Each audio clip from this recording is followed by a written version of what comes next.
everyone, hope you're well and welcome to today's video. I thought we'd have a little chit chat today on 5 things that can make you feel better on a down day. These are just things that I find help me cope with down days, and just I've learned to kind of find things that make things a little bit better when you're having one of those sort of days. Okay, number 1, self-care is probably the most important thing I can tell you. Look after yourself, and by that I mean brush your teeth, have a shower, moisturize your body, wash your hair, put on some nice fragrance, because that self-care is the start to feeling better. Because believe you me, if you just sit in your dressing gown all day like a slob, you're gonna feel like a slob for the rest of the day. Get in that shower, use your best shower gel, use the most luxurious body lotion you've got, surround yourself in beautiful fragrance, your favorite one, not that you save it for special occasions, just use that one, because you will suddenly start to feel 10 times better just for being clean. That's what I found, just for being clean. Moisturize your feet, put on some nice cozy socks, make yourself feel good and cozy, put on a nice jumper to keep you feeling warm if you're cold.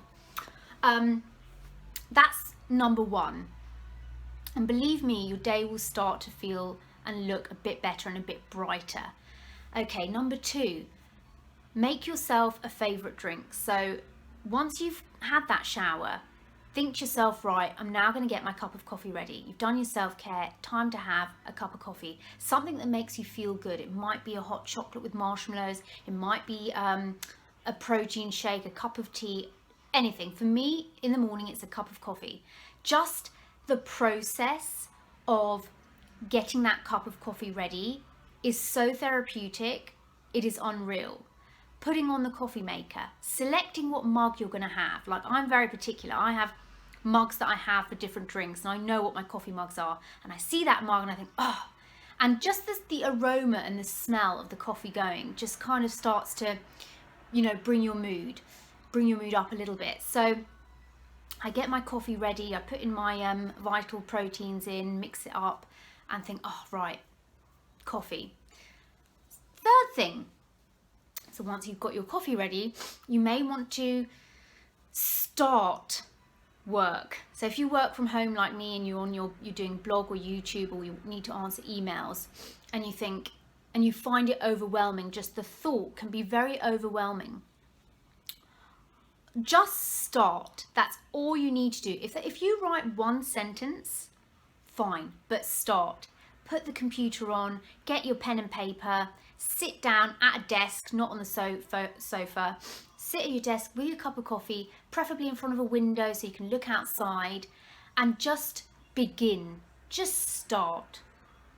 I find that so much more achievable and much more helpful, because if I look at it as a full-on process, I won't even start, because it's just far too overwhelming. But if I just not think about it, just get the computer open, just get my notepad open and just begin, it's a lot better. And that's the same with goals, setting goals, but I'm talking about mini goals. And everything that I've mentioned could be a goal. Your goal was to get up and get dressed today. You've achieved that goal. You see, it makes things a little bit more achievable. Number 4, keep busy. So if you are someone who ruminates about things like me, and you have a record of things going on in your mind, or you're back into that thinking mode of thinking about everything, and you're starting to feel anxious, do something, get busy. Now that could be tiny, that could be unloading the dishwasher, that could be putting on the laundry, that could be cleaning the bathrooms. Cleaning, I find, is extremely therapeutic in the way that it switches off my mind. It stops me from thinking. Once I start, again, if I think about it, all cleaning, I think, oh God, no, then I have to do the laundry, but if I just start, it rolls over. Once I do one bit of cleaning, I can't stop.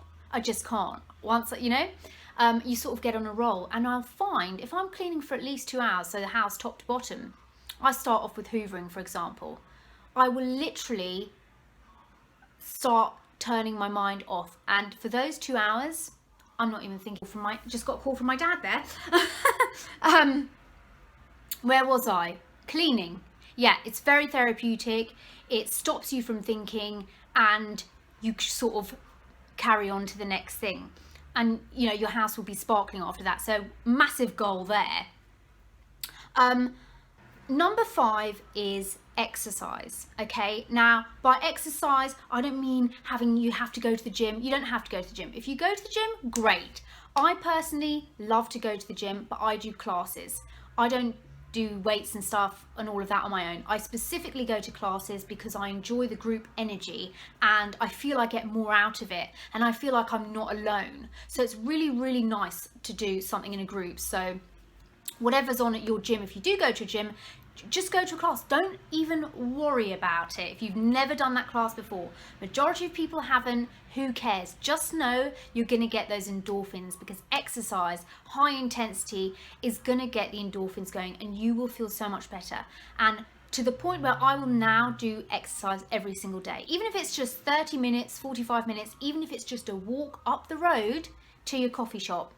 Just get in that movement, that exercise, because in that hour of exercise, again, you're not going to be thinking about things. You're going to be concentrating at the job in hand. You're also going to be bettering yourself physically and, you know, for your whole body, your skin, everything. You will feel so much better. So you will leave there physically fitter, mentally fitter, and more motivated and more energy for the day. Again, with walking, fresh air is another huge thing that helps with me. If it's a nice day, go for a walk, sort of maybe not do the gym on a sunny day and go for a walk. Walk in some woodlands, walk into town, just have a boost of fresh air, because it makes you feel so much better. I'm telling you from personal experience. It makes you feel so much better. If you've got that headache or you're a bit sluggish or you just can't get out of it, just go out and have a brisk walk to your coffee shop, to the supermarket. Do it. You will feel so much better. Now, I know I said I had 5. I've got 1 more. Number 6, watch something or read something that you enjoy, that makes you happy. Maybe it's a favorite soap or a series you're watching. Catch up on an episode, watch a film. Again, it switches off the mind. Read a book that you enjoy, whether it's self-help or a story, just to keep the mind moving, so you're not just sitting stagnant and letting the mind take over. You want to take control of your thoughts and your mind, okay, not the other way around. So if you want some books to read, some recommendations, let me know and I'll list some down below. I think that's everything. I just thought it might be a little bit helpful. Maybe you could share some of your tips on how you deal with down days or anxiety or depression, things like that, because I think the more we talk about these things and the more options and help we can offer, the better.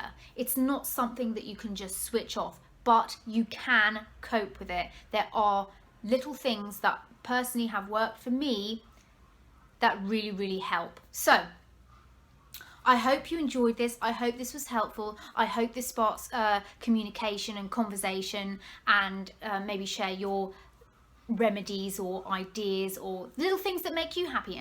And I'm telling you, it's the tiniest things. You don't need to do a whole overhaul. It's a small thing. So yes, I hope you enjoyed today's chit chat, and I'll talk to you soon. Bye.